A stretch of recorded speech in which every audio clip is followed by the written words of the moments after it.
Annie tonight said she wants to tell a story about a backyard drama, and I can only imagine what that might be. So please welcome Annie Coverly. Thank you, Annie. Well, thank you. So this, pardon me? You need to back up a little bit, right by the edge of the. Right here, okay, Good. all right. So last summer, I don't know, probably around July or something, I turned off Slater Kinney and went into the tractor store. You know where that is? Yeah. And in the back, there are those bins of little peepers, those little tiny birds. And I got myself 4 little buffs, buff oplinger, they're called. And I mean, they were so tiny, they were just a little ball of fur, you know, that just peeps. Anyway, so I got 4 of them. And I brought them home in a little box with little wood chips in them. And I put them in my garage with wood chips and water and all the things. And I put a heat lamp over them to keep them warm. I know Stet knows about this because you have chickens too. Yeah. So I kept them in there for a while till they got a little bit bigger. And my grandsons came over and we held them and we carried them around and we tried to make them drink water. You know, you dip their little beak in the water and we just loved them. It was so fun to have them. And as they got bigger, I was nervous about putting them out in the coop because I have 2 old chickens, Clementine and Esther. A couple, oh, that's my phone. Oh, I guess we'll just ignore it. So Clementine, yeah, I think they were chirping up. Yeah. I mean, they are a couple of old biddies, you know, they fight with each other. And I knew that they would pick on those little buffs if I let them in there together. So I put the buffs in this old dog crate that I had. And then I put the dog crate inside the coop so they would get used to each other before I let them go in the coop together. So we did that for a few weeks. Finally, one day I let them out, you know, all hell broke loose. The Clementine and Esther were after them and they managed to get away. They kind of got up on a perch and, you know, after a while they worked it out and time went on. And after, I don't know, 6 months or something, the little buffs started to lay eggs, little pink eggs, like about this big to begin with. So we were thrilled. Like I said, my grandsons ran in, like, oh, we got these eggs. It's so exciting. And day after day, they did. So kind of as a reward to those little buffs and give them a chance to get away from Clementine and Esther too, I decided to let them out in the bigger yard. I have a pretty big garden and I have a little pond with goldfish and stuff in it and a lot of rhododendrons and, you know, vegetable gardens and stuff like that. So they were running around out in the yard. And I literally mean running around, flapping their little wings. You know, when they're that stage, their feet are like dinosaur feet. The chicken is small and their feet are these big horny things like this. And whenever one of us would walk out in the yard, they would dash up to us, you know. I don't know what they were expecting, but they just wanted me. They wanted to be around me. I suppose I was safe or something to them. So anyway, I have an office with a window that looks out into the yard. So the other day, just a couple of weeks ago, I was up in my office and I looked out and I heard squawking out in the back, and they were out in the bigger yard, which I had been letting them do. And I thought, oh, it's Esther probably getting after one of the buffs. And so I slowly went downstairs and put my boots on. I always wear boots so I don't track chicken shit into the house, you know. Anyway, so it took me time to do that. And as I opened the back door, a Cooper's hawk flew up from my pond. And I knew right away it was a Cooper's hawk. Its wings were completely spread out like this. You know, I work out at the wildlife refuge one day a week. So I knew what it was. It has these beautiful striped feathers. And anyway, it flew up into this maple tree and looked down. So I was sort of standing there in amazement thinking, oh, I wish I had my camera. It would have been a beautiful shot to see that Cooper's hawk. But then I looked down and in the pond, floating, unmoving, was one of my little bugs. Oh, it was right. I thought, oh my God. So I got my my little net, which I have. It's like a fishing net, you know, which I have used for that. Anyway, I scooped the chicken out. And as I lifted her out of the net, she started to cough and sputter and spit and flap her wings wildly, you know. So I grabbed her and I held her close to me, thinking that I would keep her warm, you know, keep her safe, get her calmed down. But as I held her, she started to get really limp and her neck hung down. And I held her really close for a while. And, you know, I felt like I could feel her heart beating. But after a while, I realized it was mine. It was my heart that was beating.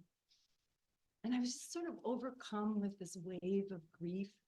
You know, my little chicken that I had cared for and named, and my grandsons were looking forward to, you know, I just had cared about her. I had loved her in a way. And as time went on, I thought, you know, what a sort of act of bravery it is to love something, because it makes you vulnerable. I think we've all had pets and gone through that, and we know in the end, it's worth it.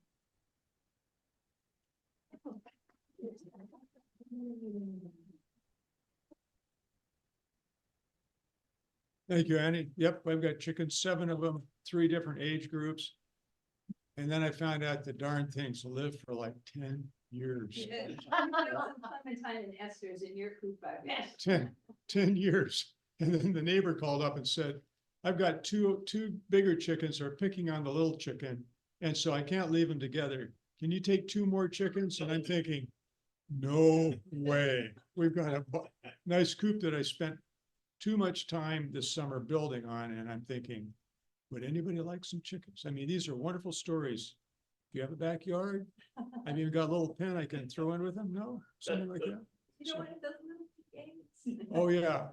So no eggs at all. So we found out from somebody, well, they need a light in their coop in the wintertime.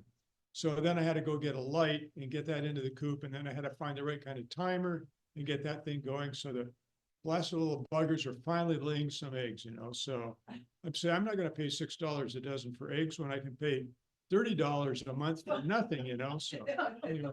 Yeah. Well, that's a good backyard drama. So our next storyteller, our featured storyteller, comes from a town that's considered at the end of the road from some old ads up in Homer, Alaska. And she's been a member of our South Sound Story Guild for many years. I think her expertise was probably honed when she was a naturalist, I think, interpreter for the National Park Service for many years, living in Alaska, different places.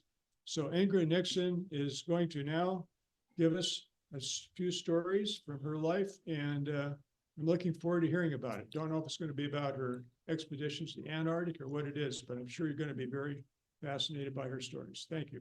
You got it, Ingrid. You're fine. Okay, so Fanning the Embers is a yearly event that is sponsored by the South Sound Story Guild, and it is a storytelling retreat. It's 3 days in the most fantastic area you can imagine, Hood Canal. And it is at the St. Andrews Retreat House, and it's this beautiful log building. Yes, that. Oh, yeah. And it is breakfast, lunch, and dinner. Fantastic cuisine. The accommodations, the bedding, we work it out. It works out fine. However, the scenery is beautiful. You see the Olympic Mountains and that water, the salt water. And if you like fishing, you can even go fishing if the tide is right. But the most important thing is we all get together to tell stories and work on our stories. So that is happening April 4, 5, 6. 5, 6, 7. Oh, 5, 6, 7. Yeah. Registration is, if you go on our website, South Sound Story Guild, there will be a little, another link to Fanning the Embers or fanningtheembers.org. And you'll get the information, and also the registration form is there. But it's filling up very, very quickly. Thank you. Thanks, Toby. So, yep, so we still have a couple spots left, and it's so great. We've often said, even if we don't get all of the people we want to, we're still going. And the food is great and, it's wonderful. Everybody gets to tell a story at least once to the group, and then we have peer, storytelling where just four of us get together. And those of us say, we can't tell a story worth a darn, are able to tell it without 30 people listening to us. So it's a great thing to do. So we still have a couple of spots left. If you're really nice and you apply for it, you'll probably get to go in. And the other good thing is we no longer use bunk beds, so everybody gets a bed on the floor. So the other thing coming up is we have Storiola here in Olympia every month. The next one is January 16th, and the theme is hustle. So how many of you have been to Storiola before? Okay. So it's a great time, and Elizabeth Lord runs that at the Brotherhood's Lounge down here. It sounds like a Brotherhood's Lounge. I always thought, is that a biker place? But it's not. It's actually a nice bar down on Capitol Way. 7 to 9 o'clock in the evening. It's always very crowded. You have to get there early. Yep. Be there and enjoy it. Excuse me, would you mind talking about it a little bit for Marcia and I? This is our first time coming. Okay. Similar Sure. to tonight, or? Storiola is pretty much, 3-minute story time? 8 minutes. 8 minutes? You each get 8 minutes, and Radio show, have you heard that before? Yeah, well, Yeah, just told me about it. Yeah, it's real life stories Okay. that have to fit this theme. And it's wonderful. Sometimes they're great storytellers and sometimes people just stand up and tell a story. Yeah. It's sort of wild. It's very raw. Okay. Yeah, Okay. it's fun. so the theme is hustle, but you can kind of bend that pretty much any way you want. So Okay. the stories might be all over the spectrum, but that's the theme this month. And Elizabeth Lord is a great storyteller here in town, and she also has, if you're interested in doing it, she also has a workshop that she will give for anybody that wants to participate. So that's Storiola, 16th of January, down here at the Brotherhood's Lounge. So that's it, and I think we're going to go ahead now. Oh, there's more. One more plug. Yes. You thought this was gonna be a 1-minute commercial.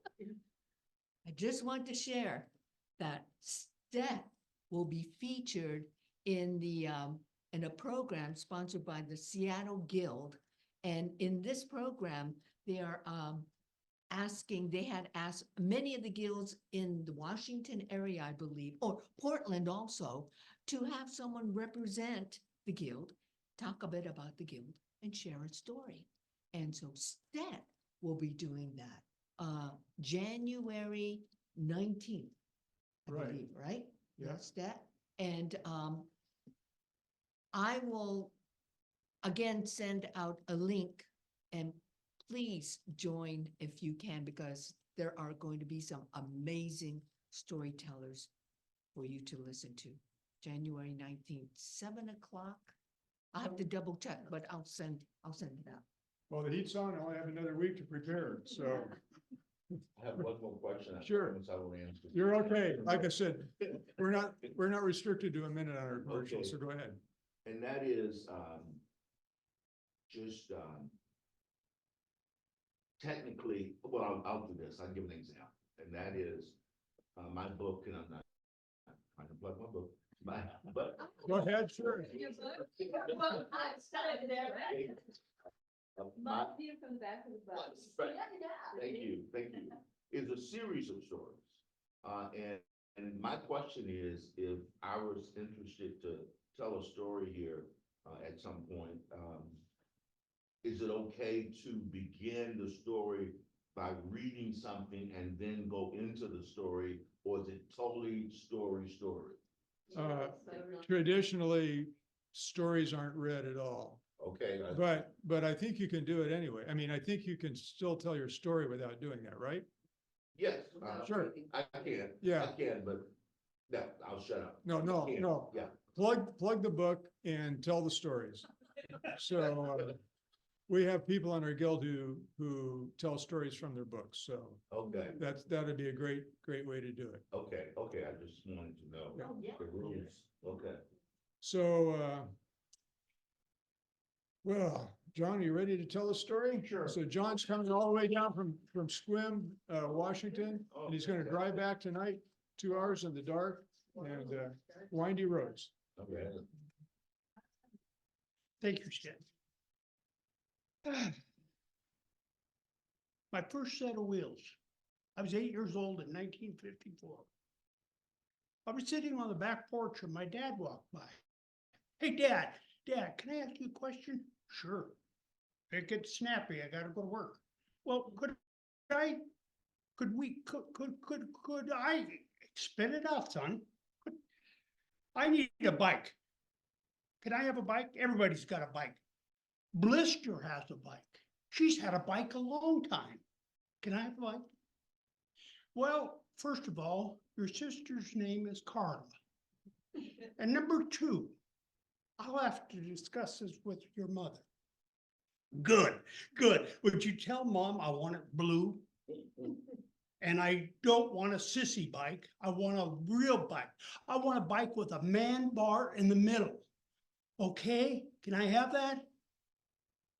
Like I said, I'll voice your concerns with Mom. But I have to ask you a question. What is this man bar? Is this something you made up today? No, Wayne told me that girls' bikes don't have a man bar because they wear dresses and I don't wear a dress and they can pedal. Oh, that's very good. You amaze me with your smarts sometimes, son. Well, days went by, maybe weeks and maybe months and maybe years. I wasn't thinking, I was doing the opposite of thinking, pouting. I was pouting on the old yellow wooden kitchen table. I was in the kitchen. My brother Ludnut come through the back door. Hey, Mud. I looked up. He was calling me Mud now because my dad said, if you did that, your name is Mud. So he yelled Mud and I got in trouble. Oh, yeah, what do you want? Have you looked outside? Yeah, there's a pile on the stairs that Mike left and Mom told me to clean it up. No.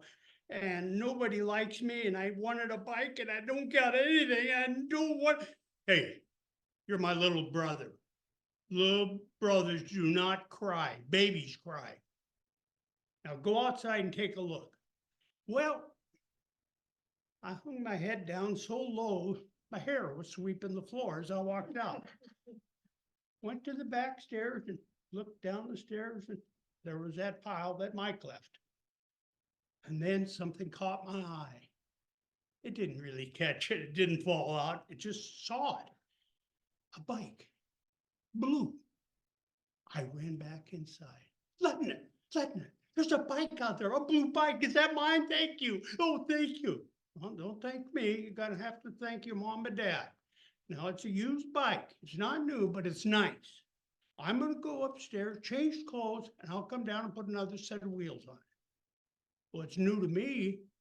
You go down and just stand by your bike. So I went down and I stood by that bike. Now I started petting that bike like I do my dog Mike. Just kept petting it. And I pet that man bar because that was the most important thing is that man bar. I just kept petting it. Oh, that bike was beautiful. Back door opens, my brother comes down, taking 2 steps at a time. I was gonna do that someday, but those steps were kind of long for me. He comes down and walks in the basement, comes back out with 2 wrenches and 2 little wheels.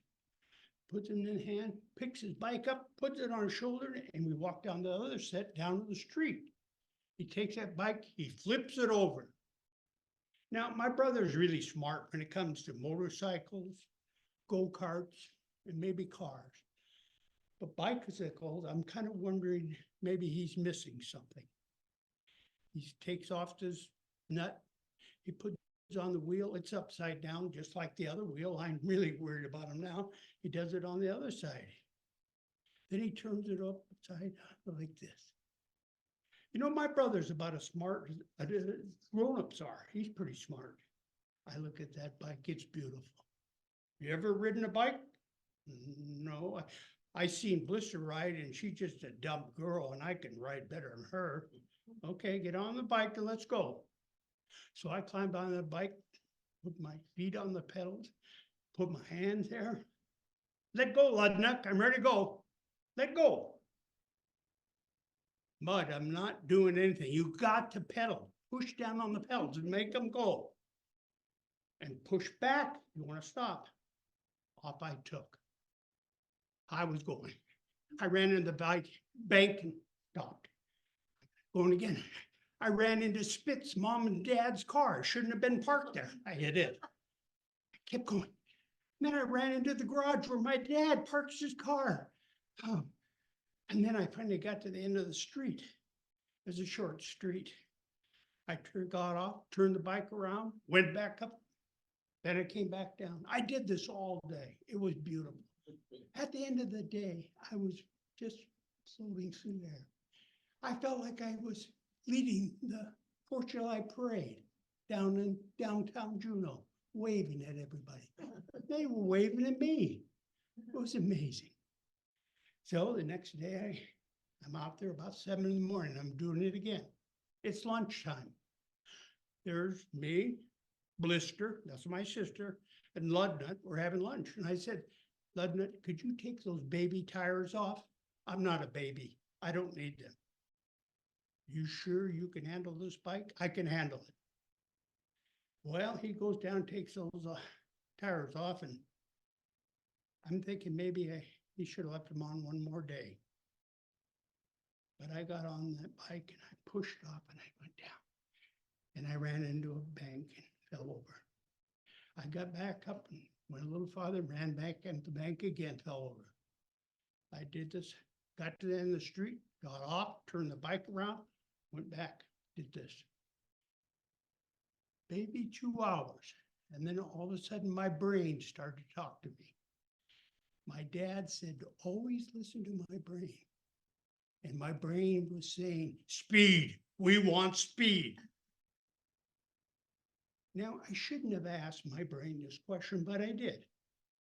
How do we get speed? You pedal faster, dummy. Okay. So I was going pretty good. Got down. I felt really good. I started back up. Speed. We want speed. More speed. I got up and now I'm really pedaling. My cheeks are floating in the sun. My hair straight back. My clothes are about ready to come off. I am moving. Then it happens. My right foot falls off. My body goes forward and down to the man bar. I run into the bank all over. I'm laying there. I remember my brother's last words. Only babies cry. I wasn't crying, but there was water leaking out of my eyes. Just laid there. I put my hands down to where my legs and my body connected. I was hurting. I finally got up and walked the bike to the end of the street. It was good. I decided to do it again. So I went back up the hill, went back down. That darn brain started talking again. We need speed. We need speed. So off I went. Only thing this time, it was my left foot. And this time I ran into Spitz, mom and dad's car, and fell over. I couldn't walk anymore. I couldn't ride. I had to quit. Just then, my mother yells, Johnny, time for dinner. I cowboy walked, bike back to the garage and put it in there. Cowboy walked back to the stairs and up the stairs, pushed open the door, and there was Ludnick, Blister, my mom and dad sitting at the old yellow wooden kitchen table. They were in the kitchen having dinner.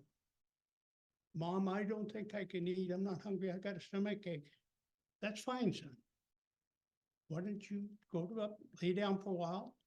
I baked some peanut butter cookies. You come down and have a glass of milk when you feel better. I headed upstairs and I could hear them snickering and laughing. So I figured they were talking about Mike and that pile that I didn't clean up. I got to my bed and climbed up on my bed. Sweat was coming off my head. I had to see, I had to look, I had to know if I was missing anything. I got to the edge of the bed and took my jeans off and hung them neatly on the floor. I didn't see any blood, so I felt pretty good. But I still had to find out. I peeked. Everything was fine. I climbed up in bed and went to sleep. The pain went to sleep. I got up in the morning, eyes wide open, smile on my face. I threw back those covers. My legs were purple, black, green, yellow, blue, and some colors I didn't even know, all the way down to my ankles. Everything, I couldn't touch them. I could barely walk. I couldn't let anybody see this, especially my mother. She sent me to the doctors. I put my pants on, shirt, and I walked down the stairs. Just as I got to the bottom, my dad was there. Hi, son, how you doing? Good, Dad. I gotta cut it off.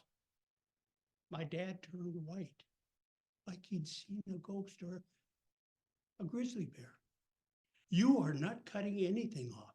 You need everything the rest of your life. You are not cutting anything off. I don't know why he was getting so mad at me. Dad, I gotta cut that man bar off. He put his hand up on the wall and he started laughing. He was laughing so hard he had water leaking out of his eyes. I don't know why he was laughing. I guess he's a grown-up and I'm just growing up. Thank you.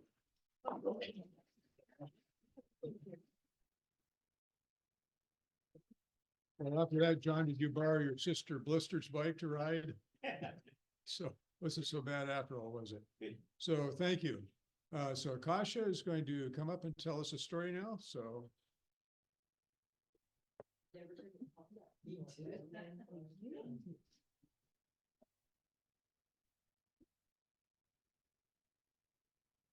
I had just sat down with my morning coffee and leaned back on the couch when, a sharp pain jolted through my back and I sprung forward. Immediately, I reached around to gently probe for the source and I found it all right. Hard lump, about an inch south of where my bra band hits. And I was annoyed, but not alarmed. I'd hit my 30s. I had accepted that random, inexplicable ailments were just the new normal. However, over the next couple of days, it became clear that this was not normal. I arrived at work one morning already sobbing in pain just from the car ride, and my boss, bless her, compassionately but firmly insisted I go home and seek medical attention. So I desperately started calling dermatologists, anyone within a 2-hour driving radius. And finally, I found someone who had had a cancellation and could get me in that afternoon, which was no small miracle because this was the week before Christmas. The dermatologist took one look at the hot, hard, large, purple bump on my back and said, "Oh, yeah, I see the puncture marks where something bit you." So with a follow-up appointment for the next week and a 14-day cycle of antibiotics, I was wished a happy holiday and sent on my way. Now, I had only moved in with my boyfriend 3 months prior to this, so it was decided by everyone involved that it might be best if I just camp out at my parents' for the short term and let Dr. Mom deal with me. And mercifully, the antibiotics swiftly brought down a lot of the swelling and some of the acute pain. And then, on Christmas morning, the bump, I'm sorry, it's gross, but there's no other way to put it, it burst. White chunks propelled by dark streaks of blood while I was at work. And that was unpleasant. But then at my follow-up appointment, they told me what would happen when I finished the antibiotics. And I really wasn't excited about that. First, they would apply anesthetic, and then an incision would be made where the wound had already ruptured. and they would use this tool, which I can only describe as a surgical grapefruit spoon, to scrape out all of the dead tissue and pus from the wound. And then, and this was the best part, the cavity would be stuffed with a long strip of gauze. And someone, every day until the gauze ran out, someone who loves me very much would have to gently pull 1 inch of bloody fabric out of my back, snip it off, and reapply the bandage over top. I could have stayed with my parents until the worst was well and truly over, but my boyfriend wanted me home again, and I really wanted that too, but I don't think he totally understood exactly how big of an ask I was going to have to make from him. Because that first night, when I lifted my shirt and he peeled back the bandage to see the gauze-packed hole in my back, I am certain, and I do not blame him, but I am certain that there was a moment when he weighed the pros and cons of performing the required task or breaking up with me. To his great credit, for the next several nights, he steeled his squeamish gut and endured my pitiful screaming to do what had to be done. Eventually, gradually, the gauze ran out, the wound healed up, and it took a couple of months, but time came when I couldn't feel anything out of sorts back there. In fact, by the beginning of March 2020, I felt fully ready to go out in the world and participate in life again. And obviously that is not how that year went. But at least by the time my boyfriend and I were spending much more time together than we originally bargained for, at least we knew that together we can handle an unforeseen bump.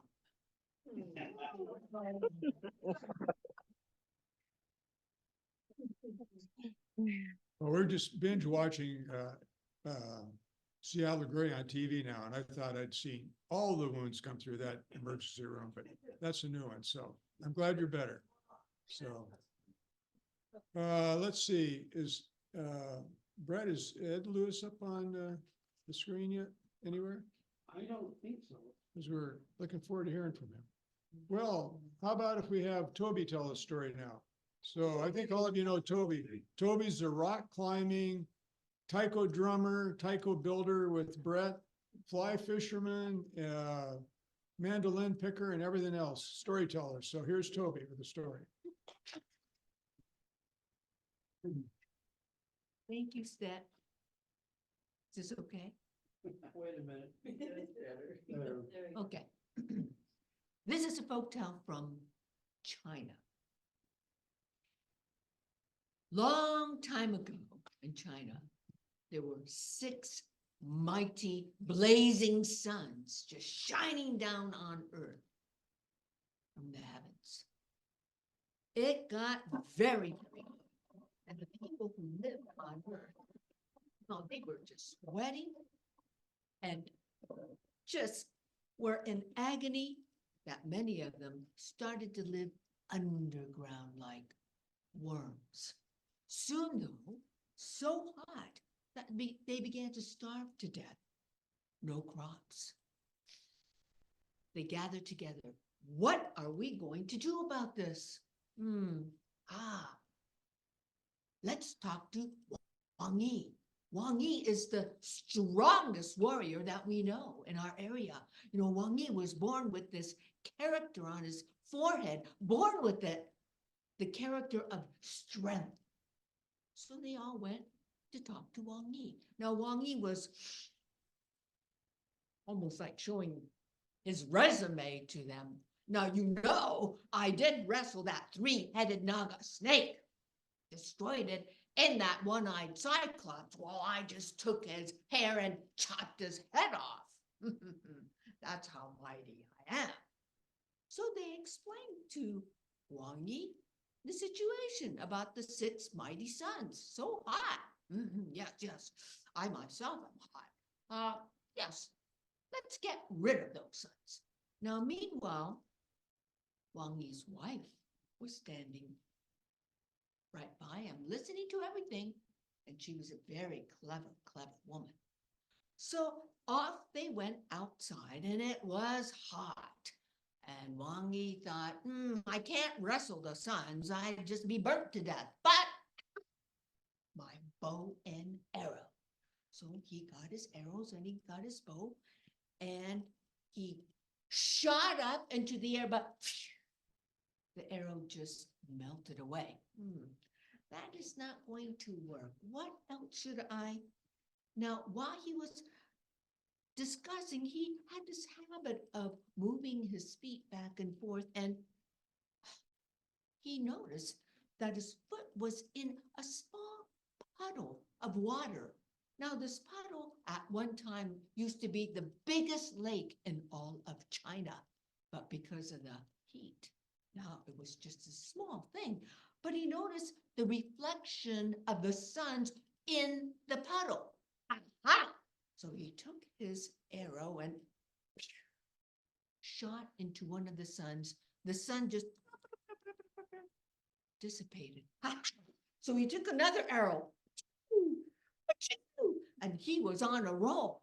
But meanwhile, Wang Yi's wife was thinking, this is not good.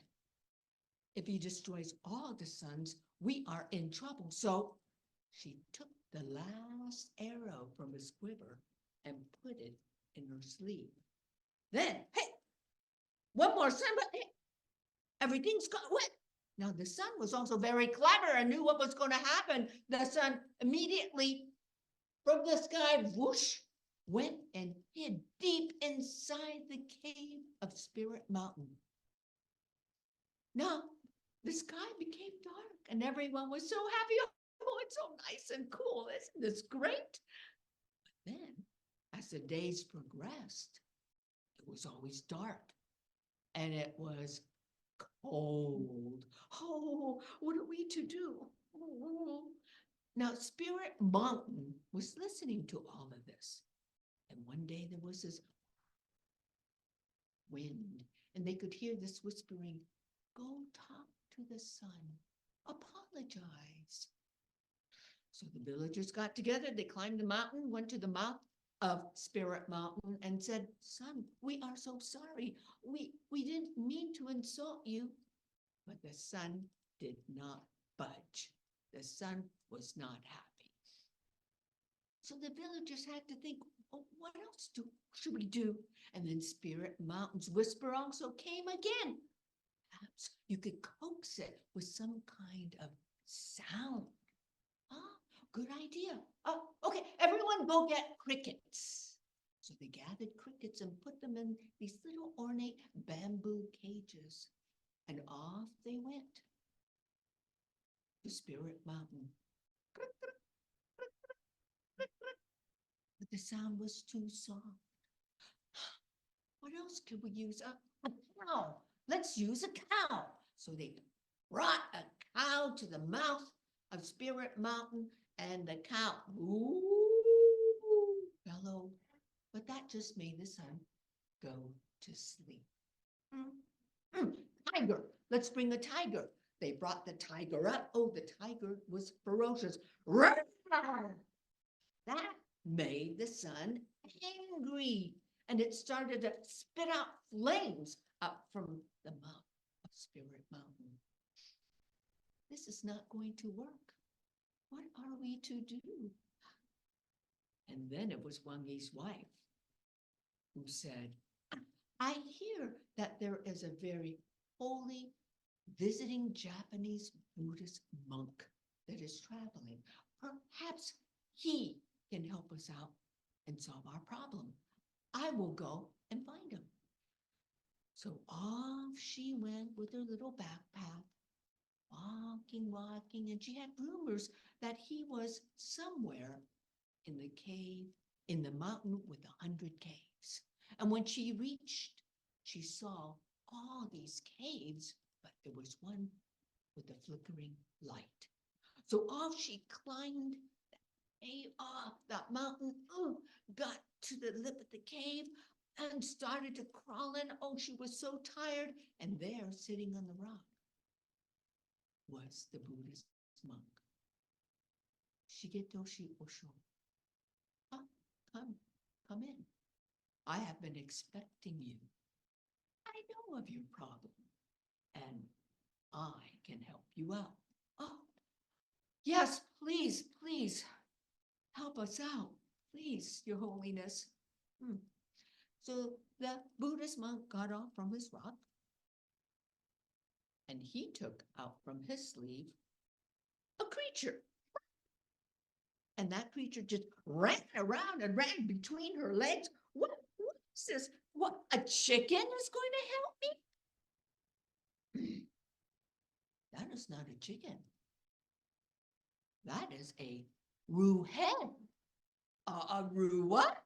And all of a sudden this creature lays an egg. Wangi's wife picks it up. It was so beautiful. Green, and then it turned into this iridescent blue color. Oh, she put it in her pocket. Take this roo hen. It is your new companion. The roo hen will help you out. And so she took this creature and off she went down the mountain. When she got to the village, she explained to them, this is going to help us out. And she put the roo hen down, and the villagers said, what, a chicken? A chicken is going to help us out? It is not a chicken, it is a roo hen. And the roo hen, on his own accord, just started strutting up the mountain to the mouth of Spirit Mountain. And in front of the cave,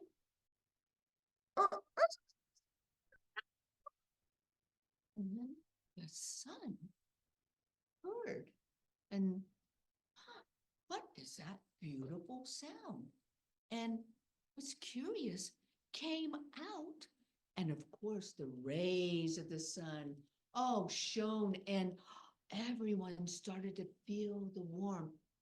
Oh, I love this sound. The sun started to go up higher and higher and higher, and to this day, whenever the rooster, the roo hen crows, that signals the sun to go up. Now, back at Wang Yi's house, his wife was cooking him honji, which is porridge, rice porridge. Oh, she made it so beautiful. Oh, there's something missing. Oh, I know. She had the egg. And she knew that egg, there was something magical about it. She was about to crack it open when she put it back in her pocket. Thank you.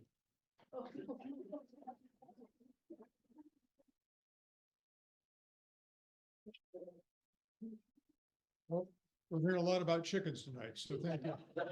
So our next storyteller comes all the way from Walla Walla by virtue of Zoom. So tonight we're going to hear a story from Rebecca Holm.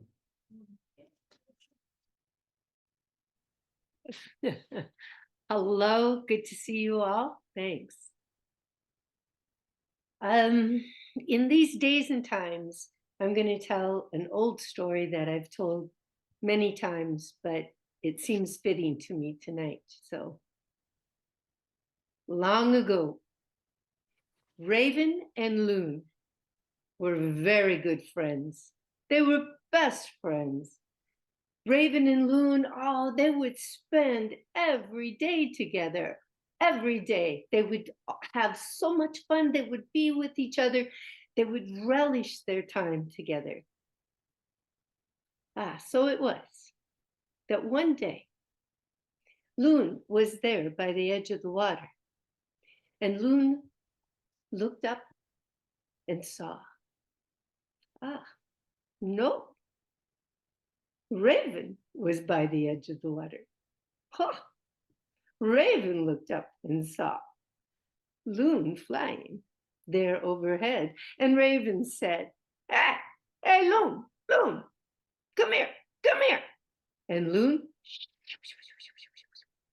Loon came flying down there beside Raven. Ah, good morning, Raven. Good morning, Loon. What do you want to do today? I don't know. What do you want to do today? I don't know. What do you want to do today? I don't know. What do you want to do today? And back and forth and back and forth, just like we do sometimes with our very best friends, with our spouses. I don't know. What do you want to do today? I don't know. What do you want to? I don't know. What do you want? Back and forth they went until Raven looked down.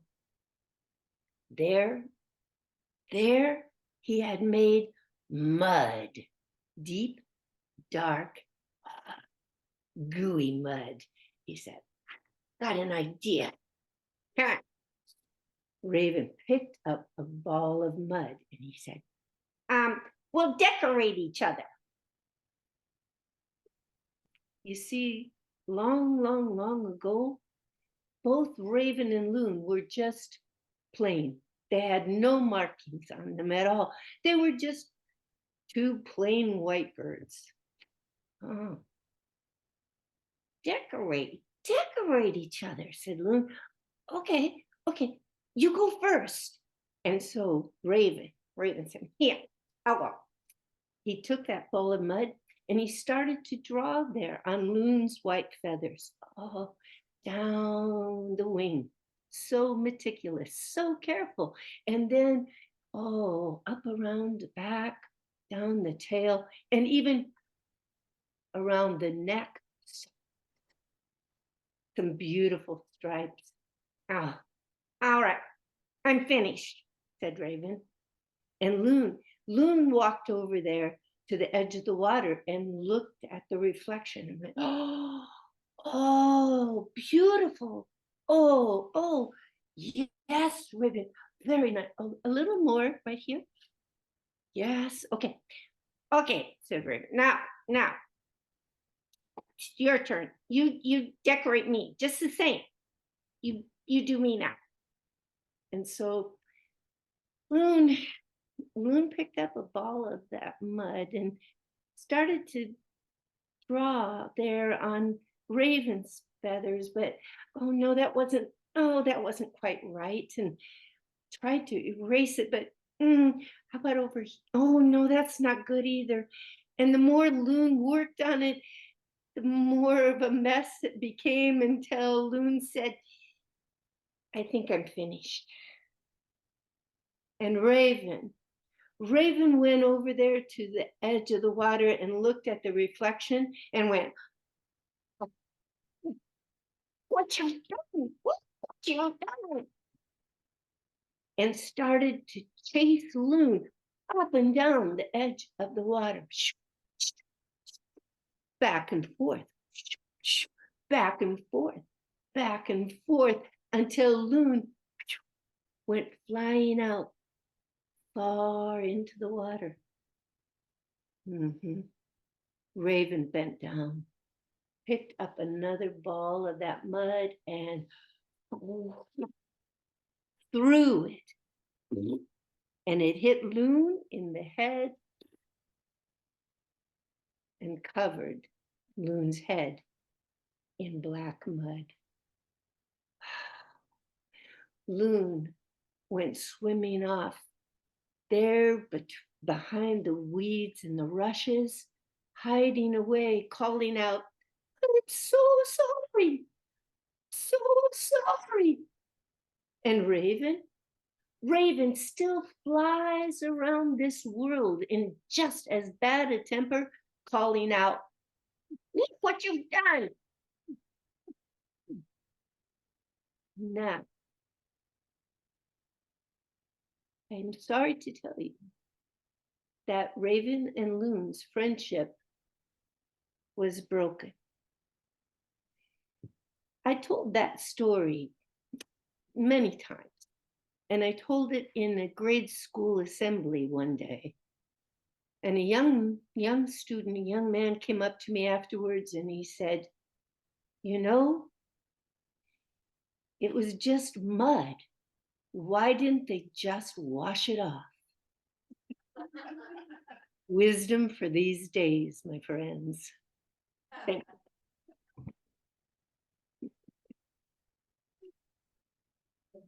Thank you, Rebecca, for wisdom for these days.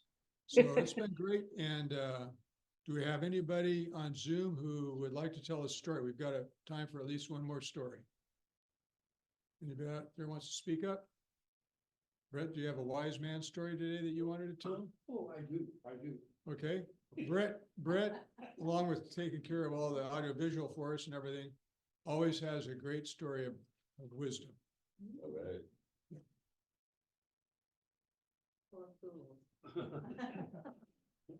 Well, sometimes there's not much difference. A wise. I feel. Sometimes there's not much difference between a wise man and a fool. Am I okay? Yeah. Okay. We don't know. Don't ask my wife. Well, I think I have three short stories. The first one is about Mullah Nasruddin, who was a real person, and he's famous for his wit and his wisdom and his insight. And he's used as by the people who are Muslims to teach morality and ethics. It's very interesting. And this story goes is that one day, Nasruddin and his son were walking along with their donkey. And so Nasruddin, being a good dad, put the son on the donkey and they're walking along. And they go by someone standing by the side of the road. And that person comments and they say, look at that spoiled kid. He should be walking and the father should be riding. So Nasruddin looks at the boy and the boy shrugs. And so he gets the boy and puts him on the ground. And Nasruddin gets on the donkey and they go a little bit further. And sure enough, they come by another person who's standing by the side of the road who says, look at that dumb boy. Why doesn't the father let him ride with him? So Nasruddin gives the boy a hand and the boy climbs on the donkey and they continue on the way. And they go a little bit further. They're going towards the market and there are many people on the road. And they go by another person and they say, who's shaking his head and they think, look at that poor donkey having to carry two people. Isn't that awful? So Nasruddin, being a kind-hearted person, gets off and helps his son off. And they go walking further along, pulling the donkey with them. And then they're almost to the market. There's another group there. And one looks at the other and says, look at those two fools walking when they have a donkey to ride. Nasruddin says, son, take note. There's no pleasing everyone. So that's a Nasruddin story. And there's another interesting one. There's a group of people who live in Eastern Europe in a town called Chelm. And they have a Jewish tradition and they are always discussing important things.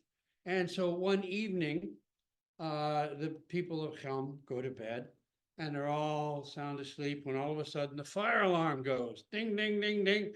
And they all get up and they go out and as a community, they pass buckets and they fight this big fire and eventually they get it out. And they're all coming back together with the rabbi, who is a very wise man, and they're discussing the fire and they say, oh, what have we done? Why have we, had this terrible thing? We had to endure the fire. And the rabbi says, now, wait a minute. Sure that there was a fire, and probably the Lord knew that there was a fire, but isn't it wonderful that he made the fire, that we had the light of the fire to put it out, because otherwise we would have been fighting it in the dark. So those are people of Chelm.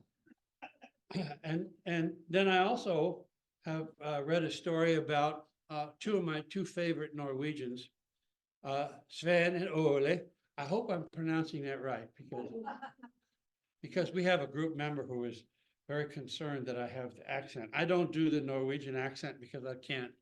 But anyway, Sven and Ole were going off in the woods. I think this is in Minnesota. And Sven had a new chainsaw, but Ole had his old faithful handsaw. So they went out in the woods together and they say, well, let's see how we can do. And Sven went one way and Ole went the other way. And so they began cutting wood, they cut wood. And at the end of the day, they get back together and there's Ole sitting there and he's got 3 logs cut. And Sven says, you only cut 3 logs with that chainsaw? I cut 10 with this handsaw. Let me take a look at it, see what's wrong. So he goes over and he picks up the chainsaw, he gives it a jerk and it goes, and he cuts through a log. And Ole says, show me how you did that.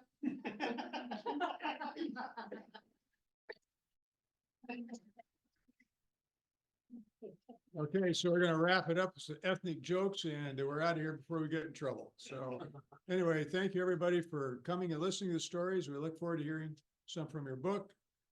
Thank you, John, for teaching us how to ride a bicycle. Toby for our Chinese story. Annie, thank you for opening it. Kasha, thank you for telling us how true friendships are really made.